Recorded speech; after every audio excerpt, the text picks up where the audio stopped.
మన ఊరికి నేను ఏమేం చేసింది అని. హై స్కూల్ విషయంలో నేనే సాయం చేసిన, కేజీబీ స్కూల్ విషయంలో నేనే తీసుకొచ్చిన,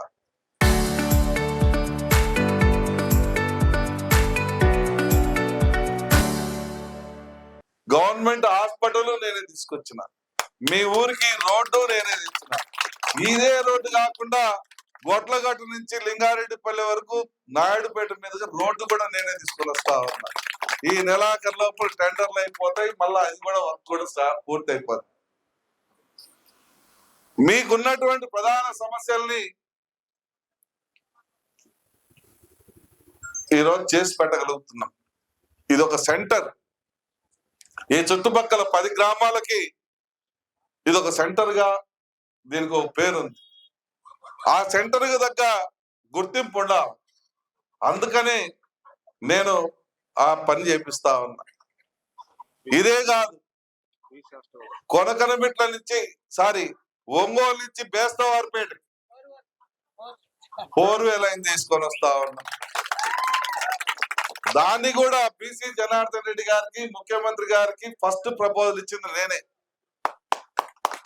ఆ హైవే నుంచి ఈ హైవే కనెక్షన్ చేయండి, ఇదొక్కటే మధ్యలో ఏ కనెక్షన్ లేకుండా ఇబ్బంది పడతా ఉందని చెప్పి ఇస్తే దాన్ని ఇటీవల 730 కోట్ల రూపాయలకు టెండర్ ఎస్టిమేషన్స్ కూడా వేశారు.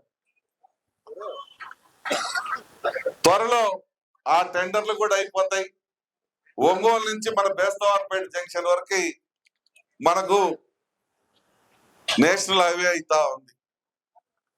ప్రజలు కూడా గమనించాలి, మనకు కావాల్సింది అభివృద్ధి, మాయమాటలు కాదు. మాయమాటలు చెప్పడం కాదు.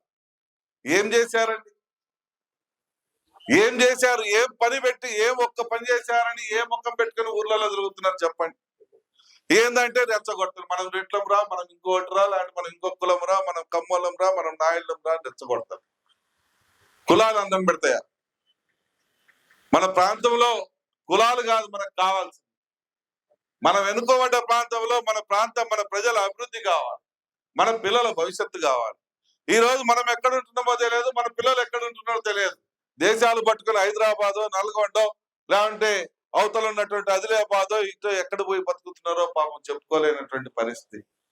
అక్కడ ఏం చేస్తున్నాడో, ఏం తింటున్నాడో తిని తిని తిని తినక చాలక ఆ సంపాదించిన డబ్బులు తీసుకొని వచ్చి ఇక్కడికొచ్చి కొద్దిగా గొప్ప తల్లిదండ్రులు పెట్టో లేకుంటే వాళ్ళు తినో బతుకుతా ఉన్నారు. మీ రాజకీయ ఉద్యోగం కోసం అమాయక ప్రజల జీవితాలతో ఎందుకు ఆడుకుంటున్నారో నాకైతే అర్థం కావట్లేదు.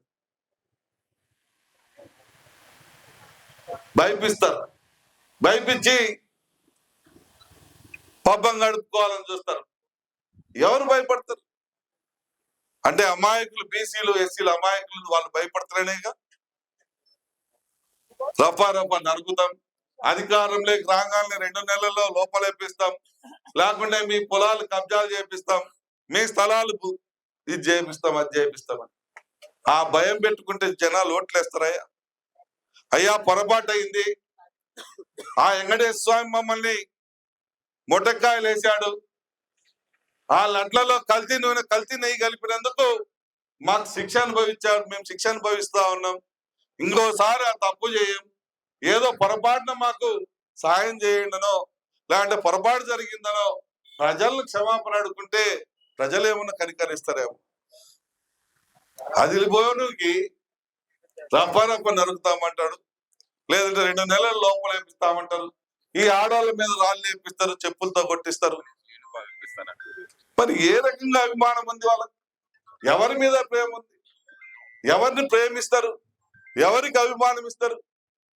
ఏంటంటే అన్న బటన్ నొక్కిండు, బ్రహ్మాండంగా పథకాలు వచ్చినాయి. మరి ఈ గవర్నమెంట్ లో రాకుండా ఎవరికి అడ్డమై పెట్టమా? ఎవరిదన్నా ఒక పెన్షన్ తీసేసినామా? ఒకరి పొలం ఇంకోవాడికి ఏమైనా ఎక్కించినామా? లేదంటే మీ పొలాలను ఏమైనా రెడ్ మార్క్ లో పెట్టించినామా? లేదంటే మీ పొలాల్లోకి ఇతర కులాలను దించినామా? ఎక్కడన్నా ఒక్కటి ఈ మండలం కాదు, ఈ నియోజకవర్గం మొత్తం మీద ఒక్క ఎకరాకి ఎక్కడన్నా అన్యాయం చేయించినామా కనుక్కోమన్నాడు. మీ చరిత్రలో మీ చేసిన 5 ఏళ్ల కాలంలో ఎన్ని కుటుంబాలను నాశనం చేశారో నేను చెప్తాను. పక్కన పాపం కంబాలపాడు, ఎస్సీలు పాతపాడు, ఎస్సీలకు కార్లు ఉన్నాయని చెప్పి పెన్షన్లు తీసేసిండ్రు. 30 ఎకరాల భూమి ఉందని పెన్షన్లు తీసేసిండ్రు. అంటే మీ చేతిలో పని అని చెప్పి చేపిస్తారు. కొనకనమిట్ల మండలం మన చోటపాలెం సబ్ స్టేషన్లో దొంగతనం వాళ్ళే చేపిస్తారు, వాళ్ళే సస్పెండ్ చేపిస్తారు. మళ్ళా దొరికినాయని చెప్పి మళ్ళా తెచ్చి పెడతారు. ఎవరయ్యా పోయింది? అమాయకుడు పోయాడు, అమాయకుడు జీవితం పోయింది. మరి అలా చేయాలనుకుంటే నేను చేయగలను, కానీ నేను ఎవరి కడుపు కొట్టలేదే, ఏ ఒక్క కుటుంబం నాశనం కావాలని కోరుకోలేదే, ఏ ఒక్క కుటుంబం ఇబ్బంది పడాలని చూడలేదే. ఎవరొచ్చి అడిగినా అయ్యా నాకు ఇబ్బంది అంటే చేసుకోమంటున్నా, చేసుకోండి చేపించండి అని చెప్తున్నా. అధికారులకు కూడా ఇప్పటి వరకు ఇతరులు జీరో ఖాతాలు కావట్లేదు. చాలా మంది మన అధికారులు పనిచేయలేదు, నా మీద బాధపడ్డారు మన వాళ్ళు కూడా. కానీ ఆడ గవర్నమెంటే ఆపిన సంగతి మీకు తెలియదు. వీళ్ళ పట్ల ప్రేమ ఉండాలా. అరే వీళ్ళ ద్వారా ఓట్లేసుకొని అధికారాన్ని అనుభవిస్తా ఉన్నామే, ఈ అధికారాన్ని పెట్టుకొని మనం బాగుపడేదాన్ని కాదు, మన నియోజకవర్గ ప్రజలందరూ బాగుపడాలన్న ఆలోచన ఉండాల. 700 మీటర్లు పనిచేసి ఏ ముఖం పెట్టుకొని ఊర్లలోకి వస్తా ఉన్నారు, ఏ ముఖంగా పెట్టుకొని మీరు వాళ్ళకి తందాన కొడతా ఉన్నారో ఇక్కడ నాయకులు చెప్పాలి. మంచి లేదా? మంచిని మంచి అనరా, చెడును చెడు అనరా, మంచికి గుర్తింపు ఇవ్వరా, చేసేవాడికి చేస్తున్నాడు అన్నటువంటి ప్రేమ అభిమానాలు చూపించరా? ఏందనంటే తీరా ఎలక్షన్లు రాగానే అరే వాడు ఆ కులం, వీడు ఈ కులం, మనం ఈ కులం, మనవాడు ఆడున్నాడు, మనం ఇటుండాలని రెచ్చగొడతారు. కులాలు ఈరోజు మీకు గూడు పెట్టవయ్యా, కులాలు మిమ్మల్ని పైకి తీసుకురావయ్యా. ఈరోజు మీ పిల్లల భవిష్యత్తు ఎక్కడికి పోయింది? 5 సంవత్సరాల నాడు వెలుగొండ ప్రాజెక్టు పూర్తయిందంటే ఈ రోజు నీ కొడుకు గొప్పగా చెప్పుకునేవాడు. మయ్య నాకు 10 ఎకరాలు ఇచ్చిండ్రా, మయ్య నాకు 5 ఎకరాలు ఇచ్చిండ్రా, మయ్య పుణ్యాలు బ్రహ్మాండంగా ఉండరా అని చెప్పుకునేవాడు. ఈ రోజు ఏమంటాడు?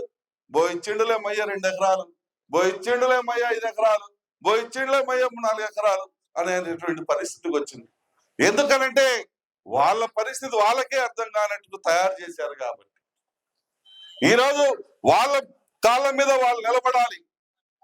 హార్టికల్చర్ హబ్ గా తయారు చేసుకొని హార్టికల్చర్ పంటలు పండించుకొని సంవత్సరానికి 20-25 లక్షలు సంపాదించుకునేటువంటి పరిస్థితి రావాలని మన చంద్రబాబు గారు ఈ రోజు కష్టపడతా ఉన్నారు. ఈ ప్రాంతాన్ని హార్టికల్చర్ హబ్ గా పెట్టించారు. కేంద్ర ప్రభుత్వం 4,000 కోట్ల రూపాయలు శాంక్షన్ చేసింది. హార్టికల్చర్ హబ్ గా రాయలసీమతో పాటు మన జిల్లాను కూడా పెట్టించారు. ఆ 4,000 కోట్ల రూపాయలతోటి మన పొలాల్లో కూడా డైరెక్ట్ గా తార్ రోడ్లు వేస్తారు. మనం పండించిన పంటలకి గిట్టుబాటు ధరలు ఇప్పిస్తారు.